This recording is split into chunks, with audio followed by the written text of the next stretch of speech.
Hello, this is how you change this type of windshield wipers.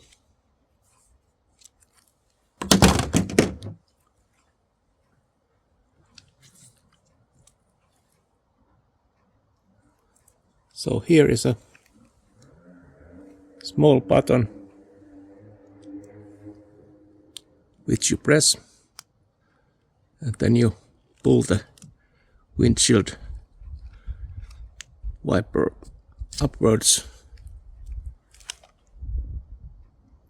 and it comes off.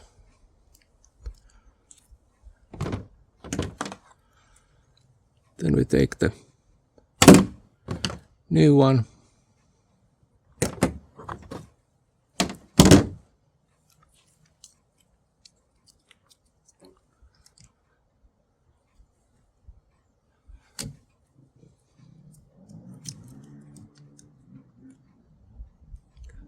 and we slide it to its place